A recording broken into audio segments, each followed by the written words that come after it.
Gammachuudhaan guutama sirraanya dheeni boqonnaa argadheen alaatti taame bakuufama ba'aaf galli koo si wajjinii jaalala kee nan oolee bula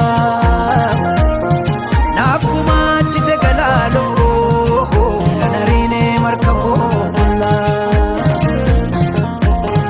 gaafa dadhabbee koo na tumsitee Fumma kone diksite Nafe kol kite tam jabu Shiko fadam jalalle kabu Gafa dadabbe kone tumsite Guya ko fumma kone diksite Nafe kol kite tam jabu Shiko fadam jalalle kabu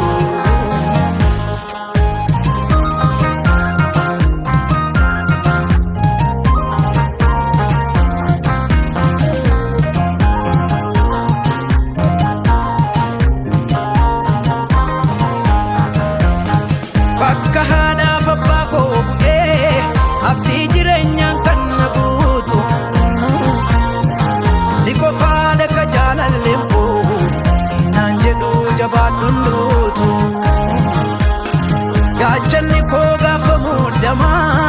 gaanfidiina koo narraa qolu firri koo gaafa xiqqeessidha kan bojuu koo galchuuf naa lolu dhugaadha dhugaadha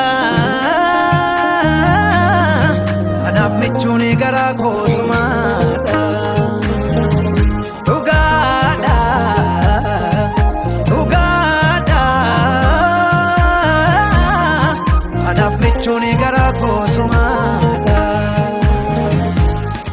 Anaaf michuun garaa koo sumaadha Anaaf michuun garaa koo sumaadha Anaaf michuun garaa koo sumaadha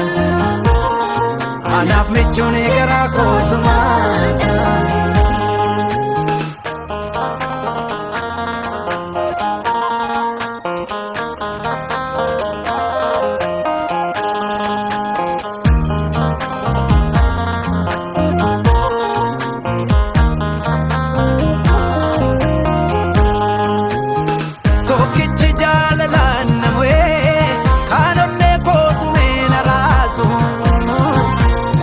Gargaaran koo gaafa dadhabee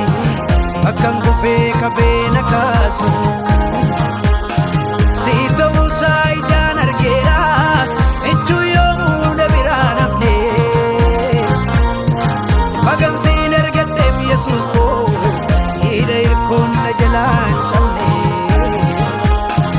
maaliifan dagadhanii dhugaa kanaa hirbuu jaalala kee mafanganaa Jajannan kukkuula maqaa kee jireenya argadheera oo karaa kee maaliifan dagadhanii dhugaa kanaa hirbuu jaalala kee mafanganaa jajannan kukkuula maqaa kee jireenya argadheera oo karaa kee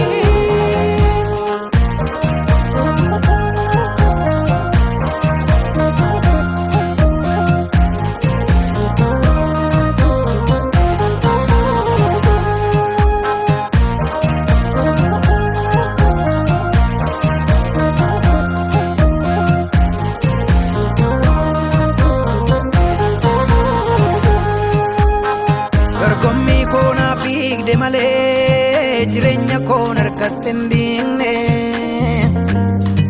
na falmachuuf na dhiigde malee afaan du'aa keessatti nan dhiigne gaarummaa kuma lakkoofsistee hamilee koo taasifteem jabaa malee yoom qooddee na boosiftee siifan faaruu galataan qaba. Dorgommii koo na fiigde malee jireenya koo harkatti hin dhiibne naaf falmachuuf na diigde malee afaan du'aa keessatti nan dhiibne. Gaarummaa kuma lakkoofsistee hamilee koo taasifteem jabaa malee yoom qooddee na boosiftee siifan faaruu galataan qaba. Yoon si waamu fuulli koo ni faa gammachuu haaraan guutama sirraa nyaadhee ni boqonnaa argadhee na laattee taamee bakuufama. Ba'aaf galli koo si wajjinii jaalala kee nan oolee bulaa naaf gumaachite galaa lubbuu nan hariinee marka koo bullaa. Gaafa dadhabbii koo na tumsitee guyyaa qofummaa koo na tiksitee lafee koo olchitee taam cabuu si qofaadhaan jaalallee hin qabu.